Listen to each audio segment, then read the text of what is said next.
Hi, I'm Cameron. And I'm Gabe, and this week we're reviewing Argylle. Coming up next.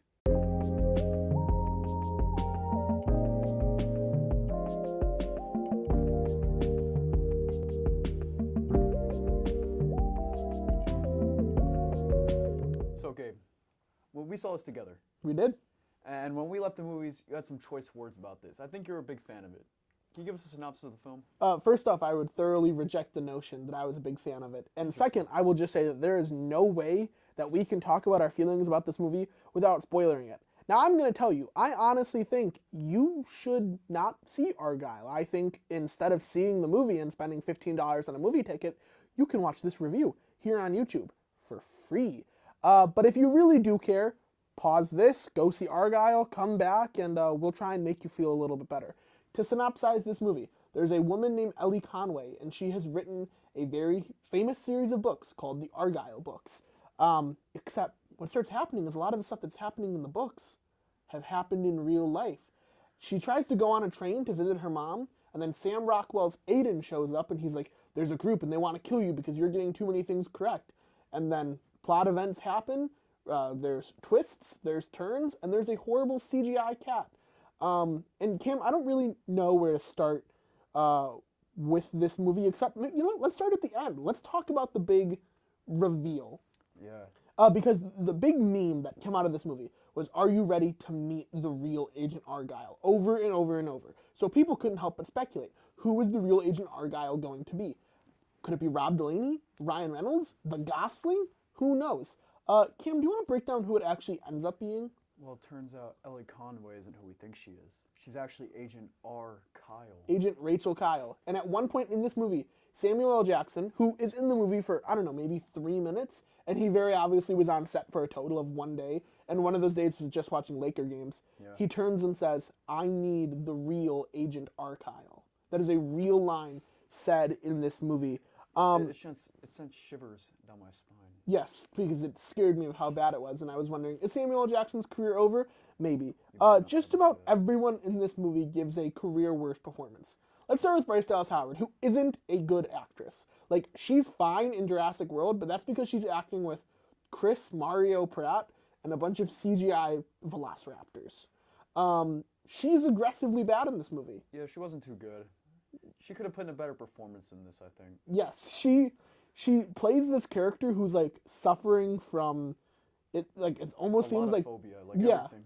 She's scared of everything. She's got this like a gorgeous house. It's got this incredible lake. At one point, you leaned over to me and you're like, if we were here, we would just be fishing all the time. And I just want to say I appreciate you understanding the man that I am. Yeah, I know you, Gabe. But she's like suffering from like dissociative identity disorder. Yeah. But she doesn't do a good job portraying that. And then she finds out that a bunch of people want to kill her, and it's really bad. Then you've got Sam Rockwell. And Sam Rockwell is one of my favorite actors. He never turns in a bad performance. And even he is bad in the movie. I'd say he's the one bright spot of the movie, actually. I think he's like, his character, it's like one of the only things that's like not the worst thing in the world, I'd say. Sure. At the beginning, yes. But then you find out that like he threatens to kill Ellie Conway, and he's not at all believable as a bad guy, and we're supposed to be scared of him, and we're just not scared of him. Then we've got Bryan Cranston and Catherine O'Hara as Rachel Kyle's parents, and also the villains of the movie, because they wiped her memories and made her believe that they were her parents. I love Bryan Cranston. Walter White is not a great performance. Yeah, no, Walter White is incredible, and Catherine O'Hara is very funny in Schitt's Creek, and both of them are aggressively bad in this movie. Yeah, no, it was a shame to see Bryan Cranston put in such a bad performance. Like, he sounded like if like Walter White led the association, but like someone tried to do like a bad impression of him. Yeah, that's a really good way of putting it. He was like, "What half? Do you mean my whole of this bad acting performance?" Yeah, it was really bad. Then you've got John Cena, my celebrity crush and favorite actor. He's an amazing guy. Who is in this movie for about a minute and a half. Like, that's like the really sad part is they put the real talent in the movie for like a combined 10 minutes, like John Cena and Sam Jackson. It really made me want to throw up. Well, speaking of real talent who's barely in this movie, Henry Cavill he's marketed as like the big star of this movie. Every trailer, every poster, it's Henry Cavill with an insanely horrendous haircut, but it's whatever. Like, at least he's got like one of the best jawlines known to man, so he can overcome that haircut. Cam, if you had to guess, how long is he in this movie for? Total screen time? Say 12 minutes. honestly, I would say less than 8. He's barely in this movie, and it's horrendous. Then you've got Oscar-winning actress Ariana DeBose, who is killed, and you're like, oh, Ariana DeBose was barely in this, and then she comes back in one of the most insane. She's like, oh, there was actually a gap between my heart that was 1 inch, and it like perfectly penetrated that 1 inch, and it's really bad.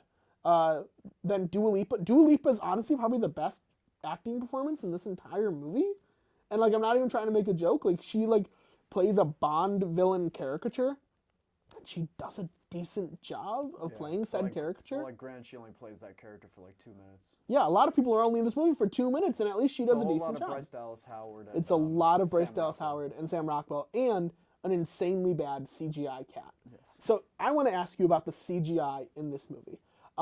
If you've seen like Ant-Man and the Wasp: Quantumania, and you're like, wow, the CGI in this is pretty bad. Yeah. Compared to Argylle, it looks like a Werner Herzog movie. Yeah, no, I agree. It's it just wasn't very good, especially during the big set pieces, Yes. especially the rainbow fight Yeah. and the ice skating. Oh, we're gonna talk about the ice skating, because the ice skating was truly, I think, one of the worst movie scenes of the 21st century. So yeah, so like it wasn't very good at all. Like the cat didn't look very good. No, the backgrounds constantly looked like they were melting, and then there's a fight scene where we're getting first-person shots of people's face, and like Sam Rockwell's face looked like it was melting inside a helmet. But yeah, the cat looked maybe the worst, and there was a lot of like zoom in shots on the cat as it's like being thrown or bounced or almost killed, and like it doesn't look like a real creature. Yeah. So I got a question for you, because we were talking a little bit about the CGI, and this does have something to do with it, because we brought it up earlier. So I remember when we were talking about John Wick 4. Yeah. Like the one big complaint about it was it's a long movie, it's 3 hours, and you asked like the question, what would you take out of it then? Like which fight, which set piece would you take out of it? This movie was 2 hours 20 minutes. I thought it could have been an hour and a half. I think this movie could have been 16 minutes. Which fight scenes would you take out of it? Oh, thanks for asking, Cam. Is all of them an acceptable answer? Because I would, in fact, take out all of them. Maybe the one decent one is the very first one where they're on a train and they're using their sense of space well. And you're like, oh, well, you know, Matthew Vaughn, he's made some bad movies, but at least he knows how to direct a fight scene, because we've seen him do it in the Kingsman movies. Yeah, it started off good. I thought the train sequence was actually pretty decent. But then in the middle of the train sequence, they start doing something where they disorientingly cut from Sam Rockwell to being Henry Cavill. And it's because she can't differentiate the two of them in her mind, even though we kind of find out that she is Henry Cavill, which there's an insane match cut, and I want to talk to you about that in just a second. But even, so all the decent fight scenes, it'll like be Sam Rockwell throwing a punch, but then the camera will pan, and he's turned into Henry Cavill. And then he'll get hit, and as he's falling back, he switches from Henry Cavill to Sam Rockwell. What was that? That was like genuinely insane. Like, yes, no one's done that before. No one's done that before because it doesn't work, Matthew Vaughn. Like, just because something's original doesn't mean it's good. You know what? You got to applaud them for at least trying something new. Yeah, well, they shouldn't again because it was bad. Now, very quickly, we talked about the Kingsman fight scenes. We're now getting a Kingsman cinematic universe. Well, they say we're going to. I'm going to tell you, Matthew Vaughn probably isn't going to make another movie in Hollywood for a while. I think this was an attempt at the Kingsman cinematic universe, but I don't think many people are going to watch the Kingsman Argylle spinoff. Yeah, because I want to break down this end credit scene. We enter the Kingsman universe, and there is a Kingsman pub, and a guy walks up to the bartender, and he's like, I want to join Kingsman. The guy's like, it's a hard road, but if you're ready, you know, you can do it. And he says, what's your name? And the young boy goes, Argylle. And then you pan out and you're on a book, and you find out that Argylle Book 1 is the first book in the Kingsman universe, and all the Kingsman movies are books written by Ellie Conway. So nothing we've got in the Kingsman universe has been like real, and Argylle and Kingsman are going to blend together. And listen, everything is blending together because talking about this bad movie is just bringing up lots of pain. Cam, what are you going to give this movie out of 10? I'm going to give it a solid 4. Like, that's so much nicer than I'm about to I don't think it was as bad as you said. I just think, honestly, at the end of the day, it was a shitty action movie. So, like... Okay. Yeah. Listen, Cam's a nice guy. I'm going to give this movie a -5. I believe this movie is an affront to God. It's an affront to cinema. It's an affront to believing in things. Okay. Matthew Vaughn has not only failed, he has failed spectacularly, and he failed at making a movie that was so bad, it was good.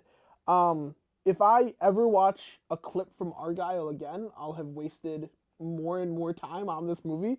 I saw this movie twice because I was very lucky to be sent a streamer by Universal, and it was bad, and then I watched it for Cam's birthday, and by the way, Cam, happy late birthday. I'm glad you're 21. Maybe because you're 21, you will enjoy drinking away the pain of this movie. Listen, I'm going to wrap up this review because we have spent more time talking about Argylle than it ever possibly deserved. Thank you all so much for watching. We'll see you next time.